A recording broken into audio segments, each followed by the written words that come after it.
Michael Chandler, of course, welcome back to MMAOddsBreaker. He's getting ready to fight the caveman, Dave Rickels, coming up here in Bellator 145, November 6th. Mikey is part of an old Alliance group that has now left Alliance on San Diego and moved down to, well, he's two of the guys, right? You and, Yeah, someone else me, moved down with you? Miles Jury, Johnny Case, Justin Lawrence are Yeah. all three here.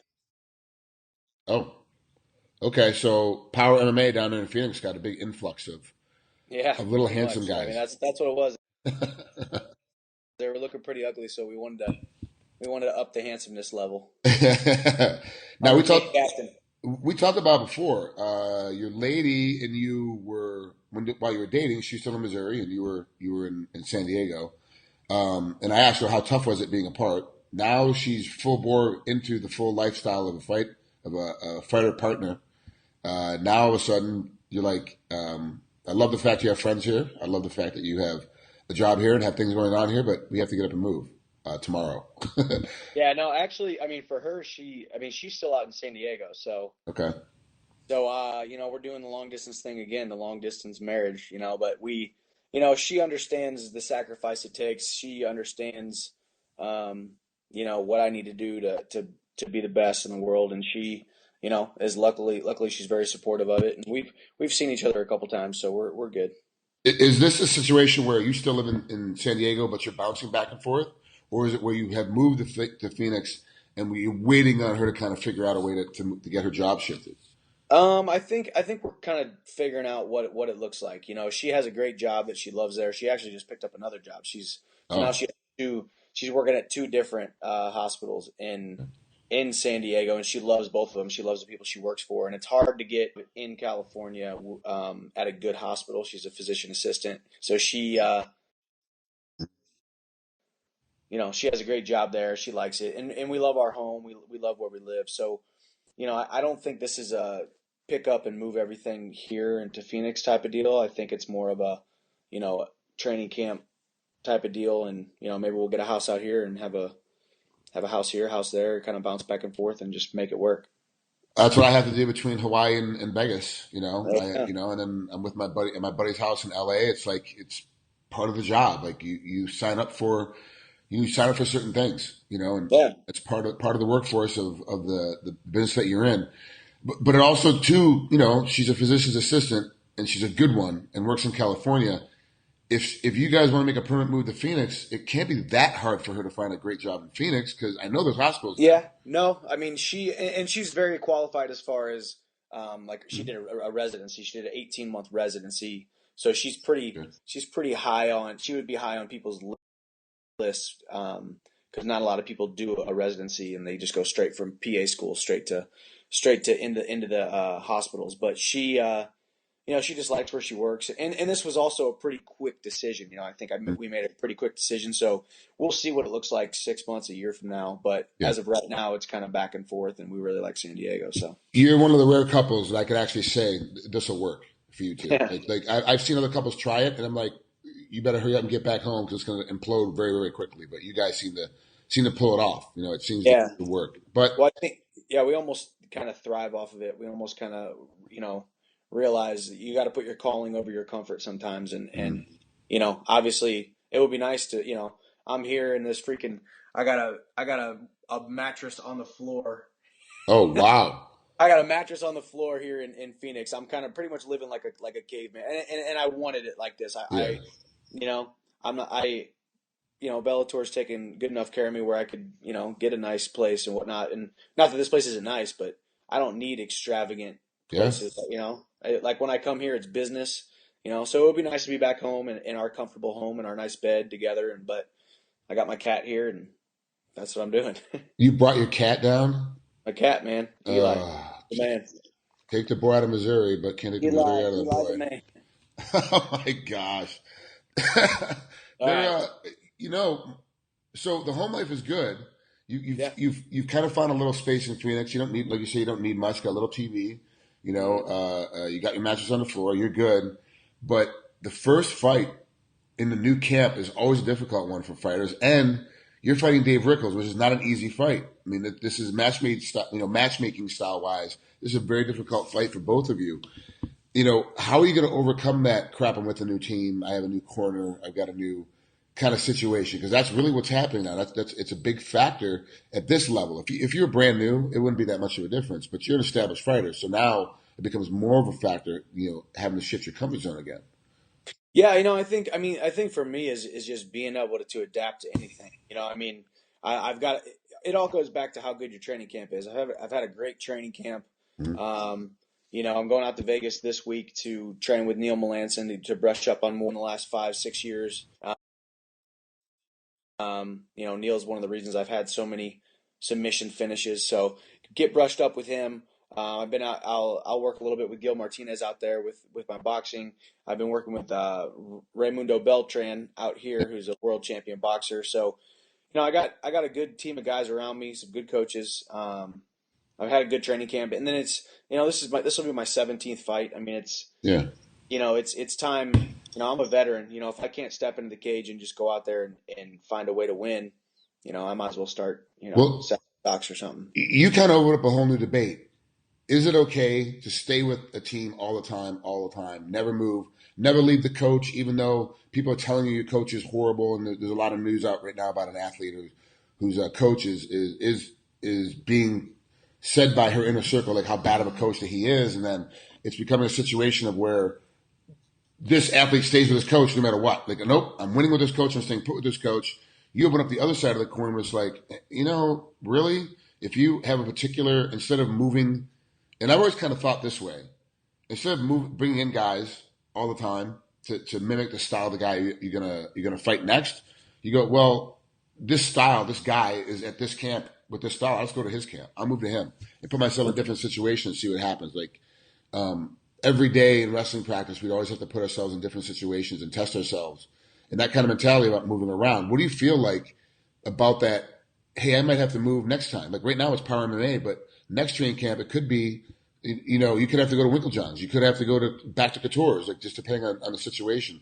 Do you think that you could survive moving around in different camps every single fight, or you got to find a home and stay put? I think it's to each his own. I think by no means am I already thinking that I might move to somewhere else after this camp. But it just so happens that I've moved a couple times throughout the career, and it's it's got a lot to do with a lot of different circumstances. Neil Melanson leaving Alliance had a lot to do with me wanting to make a change, and I wasn't going to go to Black Zillions. There's a few camps out there that I won't go to, and it's that one. Why would you go to Black Zillions? I don't know. It's Florida. It's all the way across the country. We have a house in San Diego. It's far away. I don't know. I've trained in Florida before. I didn't really like it or enjoy it. Yeah, but you could have said TriStar, which is in Montreal. It's in another country and all the way across the country. But you chose Black Zillions. The guys don't like Black Zillions. So why not Black Zillions? Is somebody there you don't get along with? Is there a rival in the weight class that's there? Is there, you don't like the way the shot ever smells? No, maybe for me maybe for me it was also, Neil was going there. So I was like, well, I'm not going to follow him. Maybe it's foolish ego. I don't know.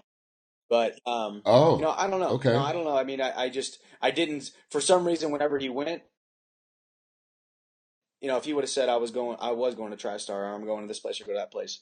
I don't know. For some reason, when it was happening, I think when it was happening too, I was in a fight mode. It was happening right around my last fight. So I don't know. And let's not forget, there's you and Neil are really close. There's a bad taste in your mouth from losing. Oh no, you won that last fight. But the fight before that with Will Brooks, you lost again against Will. So it was like you're kind of in that middle mode. Am I back on track again? Am I off my track still? And then Neil's like, I got to move the Brazilians. Like, I got a deal. I got to go.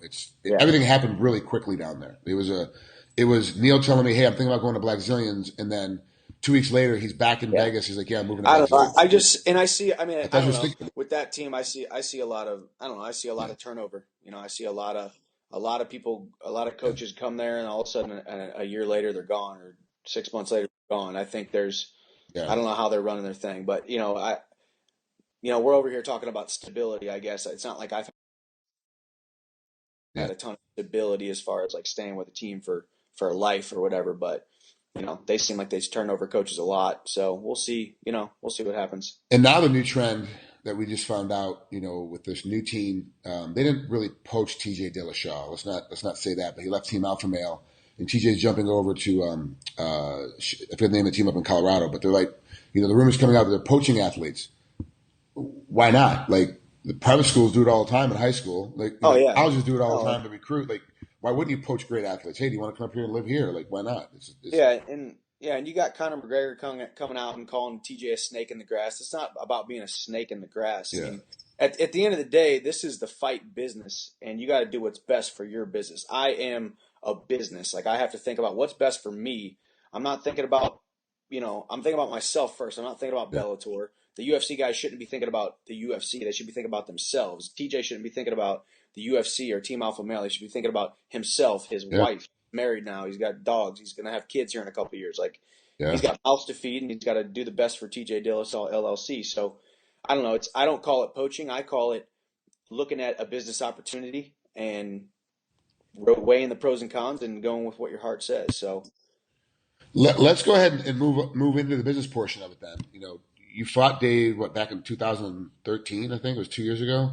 mhm. It You couldn't tell if he was in shape, if he was ready to go, if he was ready. It was 44 seconds. Like there wasn't enough time to really get a feel of. You went out there, swarmed him, barraged him, and it was over. I mean, that's basically how the fight went. I've already interviewed him. He said he feels like he's gonna, and he, as respectful as you can say something like this, like he was being respectful. He wasn't trying to call you out or start a rivalry or anything. But he's like, no, I'm gonna push the pace. I'm in great shape. I'm gonna break him. Like that's my goal is to go out there and push him around and break him. Like he can't maintain my pace. He'll maintain with me, and it still bothers him that he lost to you the way that he lost to you. Like he's really on fire about this fight. You both have improved in 2 years. It's a totally different ball game than it was. First of all, if you had to fight yourself right from 2 years ago, but had to fight him right now, how would you do the version of you now do that version from 2 years ago? I'm sorry. What do you mean? Like if you Oh, had to fight yourself, you got to fight Mike Chandler from 2 years ago. But you today, right now, have to fight Mike Chandler from 2 years ago. How do you do against that fighter? I'd smash him. I think I've matured a lot over the last couple of years. The maturity that I bring to the cage and all that kind of stuff. I mean, I still have the ability. I have the ability to go out and finish you in 30 seconds, like I do a lot of people. Um, or I have the ability to push the pace hard. I mean, Dave Rickels talks about pushing a pace. He's never been in a 25-minute war like I have and still pushed the pace and arguably won two of the fights that I quote unquote lost Yeah, because I pushed the pace and kept in guys' faces. So I'm not worried about pushing the pace. If he's worried, if he was to say, "Oh man, my striking is on point. I'm the best striker I've ever been. I'm going to knock him out," or my submissions are on point. I'm submitting everybody. I'd be like, shoot, maybe I'll get caught. But if you're talking about pushing the pace against Michael Chandler, you better pack a lunch and you better have your gas tank full because it's going to be a long night in St. Louis. So obviously this fight's going to go a lot differently than the first one because nothing really happened. You just beat him up. maybe, It's over. maybe. Do you? If okay, let's say this fight gets out of the first round. How do you see you finishing him in the second round? I think I don't know. I think I don't know. As respectful as possible. I just don't think he's on my level. It's just going to be a completely outclass. It's going to be a situation where one guy outclasses the other guy. I'm better in every single aspect of the game. He's tall, he's lanky. He's going to try to keep that range. If he gets put on his back, he's going to try to throw up some submissions, but